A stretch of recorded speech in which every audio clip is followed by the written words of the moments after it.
అందరికీ praise the lord. మన ప్రభువును మన రక్షకుడు యేసుక్రీస్తు పరిశుద్ధ నామంలో ఈ ఫిబ్రవరి మాసము 13వ తారీఖున ఉదయకాలము హెవెన్లీ లైట్ మినిస్ట్రీస్ తరపున శుభములు శుభోదయం తెలియచేస్తున్నాను. మనమందరము దేవుని స్తుతిస్తూ దేవుణ్ణి ఆరాధిస్తూ దేవుని ఘనపరుద్దాం. మరి పాట పాడి మన ఆరాధన నడిపించడానికి సహోదరి నయోమి పాట పాడుచుండగా తనతో కలిసి ప్రభుని ఆరాధన చేద్దాం. కృపా సత్య సంపూర్ణుడైన యేసయ్య నామం మహిమ కలుగును గాక. అందరికీ ప్రైజ్ ది లార్డ్ అండి. పాట పాడుకుని దేవుని నామాన్ని మహిమ పరుద్దాం.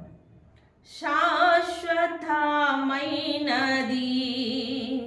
నీవు నాయడ చూపిన కృపా, అనుక్షణం నన్ను కన్ను పాపవలే, అనుక్షణం నన్ను కన్ను పాపవలే కాచిన కృపా, పర్వతములు తొలగినను మెట్టలు తత్తరిల్లిన,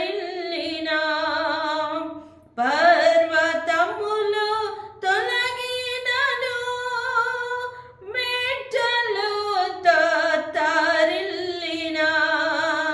నా కృపా నిన్ను వీడదాని అభయమిచ్చితివే, నా కృపా నిన్ను వీడదాని అభయమిచ్చితివే, శాశ్వతమైనది నీవు నాయడ చూపిన కృపా. హల్లెలూయా. హల్లెలూయా. దేవుని నామము మహిమపరచబడును గాక. చూడండి, దేవుడు ఎంత గొప్ప వాగ్దానంతో ఈ ఉదయకాలం మనతో మాట్లాడుతున్నాడు. యెషయా గ్రంథం 54వ అధ్యాయం 10వ వచనంలో, పర్వతములు తొలగిపోయినను మెట్టలు తత్తరిల్లినను నా కృప నిన్ను విడిచిపోదని దేవుడు మాట్లాడుతూ ఉన్నాడు.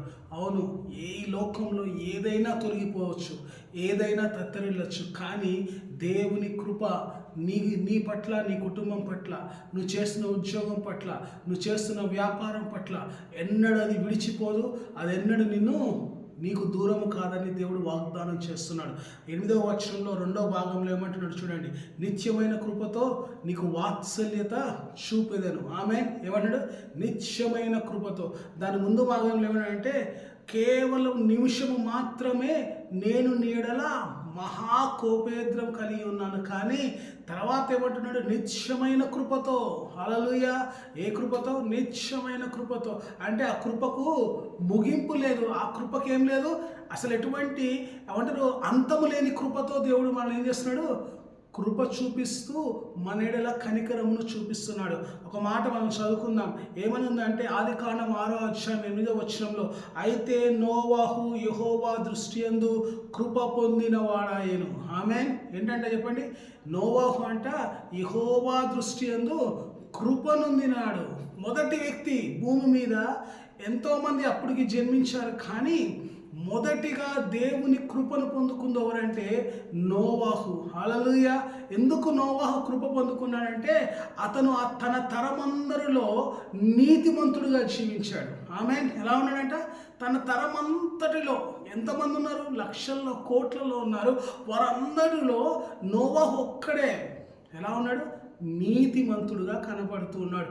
దానిని బట్టి దేవుని కృప పొందుకున్నవాడిగా మనం గమనిస్తున్నాం. నిర్గమకాండం 33వ అధ్యాయం 13వ వచనంలో ఏమంటాడంటే, నా ఎడలను, ఈ ప్రజల ఎడలను నీ కటాక్షం చూపుమని మోషే ప్రార్థన చేస్తున్నాడు.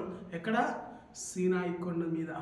ఈరోజు దేవుని సన్నిధిలో మనం కూడా ప్రార్థన చేయాలి. ప్రభా, నా ఎడల, నా కుటుంబం ఎడల, ప్రభా నా ఉద్యోగం ఎడల, ప్రభా నా వ్యాపారం ఎడల నీవు కటాక్షము చూపుము. ఇర్మియా గ్రంథంలో ఏమంటాడు? శాశ్వతమైన కృపతో నేను నిన్ను ప్రేమించుచున్నాను అంటాడు. ఆమేన్. ఏమన్నా చెప్పండి, శాశ్వతమైన కృపతో. అదే మనం 2 కొరింథీ పత్రికలో మనం చదివితే పౌలు భక్తుడు అడుగుతూ ఉన్నాడు, ప్రభా నాకు ఈ ముళ్ళు తీసివే అంటే దేవుడు ఏమంటున్నాడు, నా కృప నీకు చాలును. మళ్ళా అడిగితే దేవుడు ఏమంటాడు, నా కృప నీకు చాలును. మళ్ళా అడిగితే దేవుడు అంటాడు, నా కృప నీకు చాలును అంటాడు. అంటే దేవుని కృప ఉంటే చాలు, ఇంకేం అవసరం లేదు. హల్లెలూయా. దేవుని కృప పొందుకుంటే చాలు, అంతకన్నా మనకి ఇంకేం అవసరం లేదు. దేవుని దూత ఆ మర్యాదకు వచ్చి ఏమంది, కృప పొందితివి, దయ పొందితివి, దయాప్రాప్తురాలా అని మాట్లాడుతుంది. హల్లెలూయా. అంటే ఈ మాటలు నీతో నాతో మాట్లాడుతున్న ఉదయకాలం. ఈరోజు నువ్వు కృప పొందుకున్నావు, నీవు దయ పొందుకున్నావు, నీవు కటాక్షం పొందుకున్నావు, నీవు కనికరం పొందుకున్నావు. ఈ కృప అనే మాటను మనము బైబిల్ గ్రంథంలో చూస్తే కొన్ని చోట్ల కృప అని రాయబడింది, కొన్ని చోట్ల దయ అని రాయబడింది, కొన్ని చోట్ల కనికరం అని రాయబడింది, కొన్ని చోట్ల కటాక్షం అని రాయబడింది, కొన్ని చోట్ల వాత్సల్యత అని రాయబడింది. ఇంగ్లీష్లో మాత్రము కేవలం గ్రేస్ అనే వర్డ్ మాత్రమే వాడారు. హల్లెలూయా. చెప్పండి, తెలుగులో మాత్రం ఎన్ని రకాల ఏమంటారు అర్థాలు ఉన్నాయి, ఎన్ని రకాల ఏమంటారు వాక్యాలకి దానికి అర్థాన్ని చూపిస్తున్నాయి. చూడండి, దగ్గర ఒక 5 నానా అర్థాలు మనం చూస్తున్నాం. కానీ ఇంగ్లీష్లో మాత్రం గ్రేస్ అని మాత్రమే ఇంగ్లీష్. ఇంకోటి కైండ్నెస్ అన్నాడు. ఏమన్నా చెప్పండి, లవ్వింగ్ అన్నాడు. హల్లెలూయా. లవ్వింగ్ అంటే ఏంటి, ప్రేమించటం. కైండ్నెస్ అంటే ఏంటి, దయ. కృప అంటే ఏంటి, గ్రేస్. హల్లెలూయా. కానీ ఇక్కడ మనం చూస్తే కటాక్షం ఉంది, కరుణ ఉంది, అలాగనే దయానుంది, కృప, అన్ని రకాలుగా మాట్లాడుతున్నాడు దేవుడు. దేవుడు ఉదయకాలము నీ ఎడల ఇస్తున్న వాగ్దానం, పర్వతములు తొలగిపోవచ్చు, మెట్టలు తత్తరిల్లుచు, నా కృప నిన్ను విడిచిపోదు.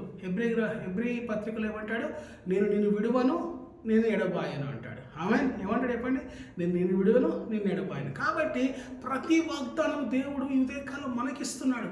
ఈ దినమంతా దాన్ని మనము ఏం చేయాలి, ధ్యానించాలి, దాన్ని మనము స్మరిస్తూ ఉండాలి. నువ్వు ఎక్కడికి వెళ్తున్నా కానీ దేవుని కృప నన్ను విడిచిపోదు. ఆయన నిత్యమైన కృపతో నన్ను ఆదరిస్తున్నాడు, నిత్యమైన కృపతో నన్ను ఓదారుస్తున్నాడు, నిత్యమైన కృపతో నన్ను బలపరుస్తున్నాడు. హల్లెలూయా.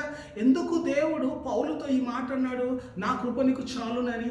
ఆయనకు ముళ్ళుంది, ఆయనకు ఒక వేదన ఉంది, ఒక దుఃఖం ఉంది, ఒక బాధ కలిగి ఉన్నాడు, ఒక దానిలో బలహీనత కలిగి ఉన్నాడు. ఆ బలహీనత విడిచిపెట్టలేని పరిస్థితిలో ఉన్నప్పుడు నా కృప నీకు చాలు అంటే, నేను నిన్ను బలపరచువాడను, నేను నిలబెట్టువాడను, నేను నిన్ను నడిపించువాడను, నేను కొనసాగించువాడను అనే మాటకి అది తెలియచేస్తుంది. కృప అంటే శక్తి అని అర్థం. హల్లెలూయా. చెప్పండి, ఏంటది? కృప అంటే శక్తి అని. అంటే ఈ శక్తి నేను ఏం చేస్తుంది, ఈ రోజంతా నేను నడిపిస్తుంది, ఈ మాసం అంతా నేను నడిపిస్తుంది, సంవత్సరం అంతా నేను నడిపిస్తుంది. దేవుని కృప అంటే దేవుని శక్తి. ఆ శక్తి నీకు ఏం చేయబడుతుంది, అనుగ్రహించబడింది.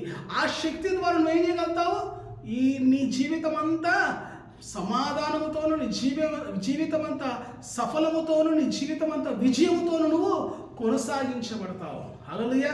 కాబట్టి దేవుని కృపను బట్టి నువ్వేం చేయి, ఆయన్ను స్తుతించు, ఆయన్ని ఆరాధించు, ఆయన్ను మహిమపరచు. దేవుడు నిన్ను నన్ను తన కృపతో దీవించునుగాక. ఆమేన్. ప్రార్థన చేసుకుందాం. పరిశుద్ధుడానికి వందనాలు, స్తుతులు చెల్లిస్తున్నాం. ఈ ఉదయకాల సమయంలో ప్రభువా, నువ్వు మాట్లాడిన వాక్యమును బట్టి వందనాలు. అవును తండ్రి, పర్వతములు తొలగిపోవచ్చు, మెట్టలు తత్తరిల్లొచ్చు, కానీ నీ కృప నన్ను విడిచిపోదు అంటున్నావు. ఎవరైతే ఈ వాక్యం వింటున్నారో వారి జీవితాల్లో కూడా ఇదే మాట మాట్లాడుతున్నావు, వారి జీవితాలతో కూడా ఇదే వాగ్దానాన్ని అనుగ్రహిస్తున్నావు. ఈ వాగ్దానం మేము చేతపట్టి ప్రభా తండ్రి, ఈ రోజంతా ప్రభా మేము తండ్రి నీకు వందనాలు ప్రభా, గొప్ప కార్యాలు మేము చూడటానికి సహాయం చేయండి. కృప అంటే శక్తి అన్నావు. ఆ శక్తిని పొందుకున్న వారమై, ఆ బలమును పొందుకున్న వారమై, ఆ ప్రభావమును పొందుకున్న వారమై మేము అనేక విషయాల్లో విజయమును సఫలమును పొందుకొందుముగాక అని ప్రార్థన చేస్తూ ఈ ప్రార్థన యేసు నామములో అడుగుచున్నాము మా ప్రియ తండ్రి. ఆమేన్. అందరికీ ప్రైజ్ ది లార్డ్. దేవుడు మనందరినీ దీవించునుగాక.